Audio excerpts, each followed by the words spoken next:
조은석 내란특검팀이 김현태 전 707 단장에게 징역 18년을 구형했습니다.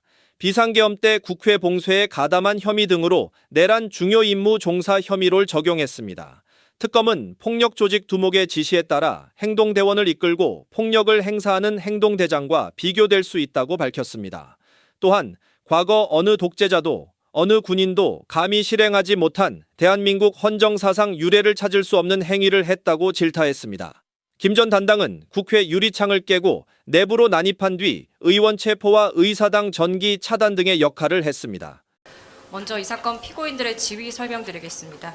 피고인 김대우는 방첩사 수사단장으로서 주요 인사에 대한 합동체포조 편성 및 운영에 가담한 자입니다. 피고인 이상현은 특전사 제1공수특전여단장으로서, 피고인 김현태는 특전사 제707 특수임무단장으로서 국회로 출동하여 국회의사당 침투 및 비상계엄 해제 요구한 의결 방해를 시도하였던 자입니다. 피고인 고동희는 정보사 본부 계획처장으로서 중앙선관위 과천청사를 점거하고 서버실의 폐쇄를 실시하였던 자입니다. 피고인 김봉규는 정보사 중앙신문단장으로서, 피고인 정성욱은 정보사 모 여단 사업단장으로서 위와 같이 점거된 선관위로 출동해 선관위 직원들을 체포하는 임무를 담당했던 자입니다. 다음으로 피고인 김현태가 단장으로 있는 707 특임단의 국회 진입 및 국회의사당 봉쇄를 설명하겠습니다. 23시 49분경부터 피고인 김현태 등 707 특임단이 탄 헬기가 국회의사당 후면 운동장에 착륙하자 피고인 김현태는 1지역대 병력 23명과 국회의사당 후문으로 가 봉쇄를 시도하였으나 국회 소속 경비 인력과 몸싸움을 벌이게 되었고, 이에 일부 대원으로 하여금 후문 밖에서 청테이프로 출입문 손잡이를 휘감고 앞에서 지키게 하는 방법으로 외부 진입을 차단하게 한 다음 나머지 병력을 이끌고 국회 좌측면을 돌아 정문으로 이동하였는데, 그 과정에서 4명이 국회의사당 정문으로 이동하기 위해 우측면에 집결해 있던 중 비상계엄 상황을 취재 중이던 기자가 단원들을 촬영하는 것을 발견하고 기자의 휴대전화를 빼앗은 뒤 케이블 타이로 포박을 시도하는 등 10분간 붙잡고 있다가 영상을 삭제한 뒤 풀어주었으며, 23시 59분경 국회의사당 정문을 봉쇄하려고 시도하였으나 국회 관계자 등 수백 명으로부터 저항을 받게 되자 뒤이어 국회 경내로 진입한 379 지역대 병력 72명을 합류시켜 정문으로의 접근을 재차 시도하였으나 봉쇄에 실패하고 30분간 대치 상태로 있게 되었습니다. 다음으로 피고인 이상현이 여단장으로 있는 제1공수특전여단의 국회 진입 상황입니다. 피고인 이상현은 곽종근으로부터 담을 넘어 국회 경내로 진입하라는 지시를 받게 되자 00시 30분경 제1대대장 김영기에게 담 넘어가, 담 넘어서 국회 본관으로 들어가, 본관으로 들어가서 의원들 다 끄집어내 라고 지시하여 김영기는 병력 48명과 함께 초총 등으로 무장한 상태로 국회 담을 넘어 경내로 진입하였고, 00시 31분경 제2대대장 반효민에게 의사당으로 가, 담 넘어서 1대대와 2대대가 같이 의원들을 끄집어내 라고 지시하여 반효민과 병력들은 담을 넘어 국회 경내로 진입하였습니다. 23시 50분경 국회 상황을 지켜보던 김용현은 출동한 병력만으로는 국회 봉쇄가 어렵다고 판단하여 추가 병력을 보낼 것을 곽종근에게 지시하였고, 곽종근은 즉시 국회에서 헬기를 복귀시켜 707 특임단 101명을 다시 국회로 보내 기존에 출동했던 96명과 합류하게 하였습니다. 다음은 피고인 김현태의 707 특임단과 피고인 이상현의 제1공수여단이 국회의사당에 침투해 비상계엄 해제 요구한 의결 방해를 시도한 행위태양입니다. 국회의원 상당수가 본회의장에 집결하고 시민들의 저항으로 국회 봉쇄가 어렵게 되자 대통령은 00시 31분경 곽종근에게 의결 정족수가 안 채워진 것 같으니 빨리 국회 안으로 들어가서 의사당 안에 있는 사람들 데리고 나와라. 문짝을 도끼로 부수고서라도 안으로 들어가서 다 끄집어내라고 지시하였고, 김용현도 같은 취지로 지시하였습니다. 곽종근은 00시 32분경에서 58분경 피고인 김현태에게 국회의원 150명이 넘으면 안 된다. 국회의원들이 본회의장 안으로 들어가지 못하도록 막아라. 막는 게 안 되면 어떻게든 본회의장으로 가서 국회의원들 밖으로 끌어내라. 진입을 막는 사람들에 대해서는 공포탄과 테이저건 사용을 고려하라. 전기라도 차단하라고 지시하였고, 00시 34분경부터 46분경 피고인 이상현에게 국회의원들이 의결을 하지 못하게 본회의장 문을 부수고서라도 안으로 들어가 국회의원들을 밖으로 끌어내라. 유리창을 깨서라도 안으로 들어가라. 대통령님의 지시다. 문짝을 도끼로 부수고서라도 안으로 들어가서 다 끄집어내라.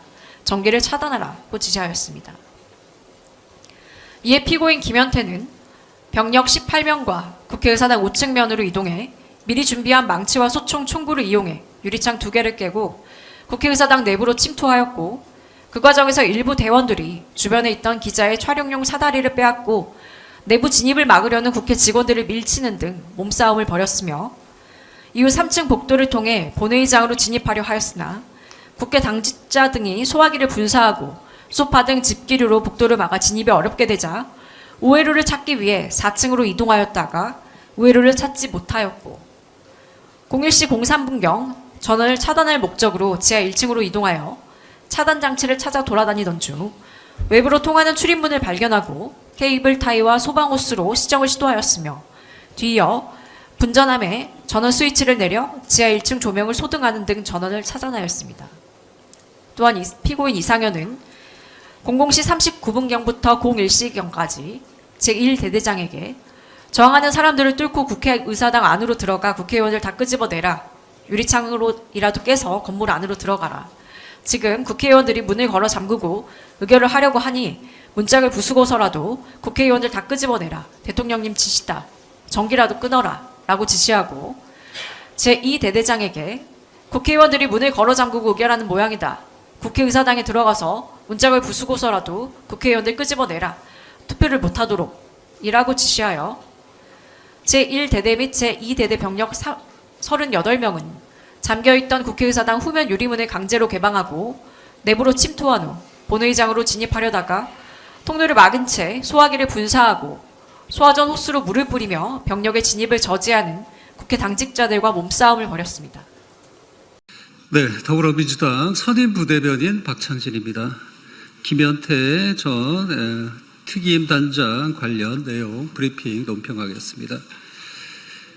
김현태 전 707 특수임무단장 파면은 늦었지만 지극히 마땅한 결정입니다. 12.3 불법 비상계엄 당시 특전사 병력을 이끌고 국회 본관에 무력을 행사했던 김현태 전 707 특임단장에 대해 국방부가 파면 결정을 내린 것은 지극히 당연하며 군의 명예와 헌정 질서를 바로 세우기 위한 최소한의 조치입니다. 김현태 전 단장은 내란이 무산된 직후에는 눈물로 책임을 인정하며 무능하고 무책임한 지휘관임을 자처했습니다.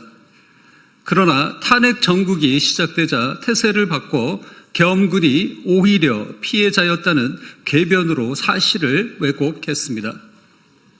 국회 유리창을 파손하고 시민과 국회의원을 향해 무력을 행사한 행위와 언론인을 폭행하고도 부인한 것은 어떠한 명분으로도 정당화될 수 없습니다. 군이 국민을 향해 총구를 겨누는 순간 그 지휘관은 더 이상 군인의 자격을 상실합니다. 명령을 따랐을 뿐이라는 주장은 내란 앞에서 결코 면죄부가 될 수 없습니다. 김 전 단장은 법원 판결이 확정되지 않았다며 파면에 불복하겠다고 밝혔습니다. 그러나 파면은 형사 처벌이 아니라 군의 기강과 헌법 수호를 위한 징계 조치입니다. 내란 중요 임무에 가담한 지휘관을 군에 남겨두는 것이야말로 국가 안보와 민주주의에 대한 중대한 위협입니다.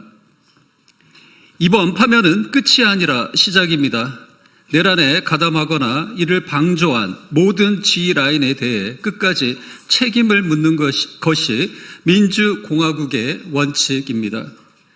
더불어민주당은 우리 군이 다시는 잘못된 권력의 도구가 되지 않도록 법과 제도를 통해 민주적 통제와 책임을 확립해 나가겠습니다.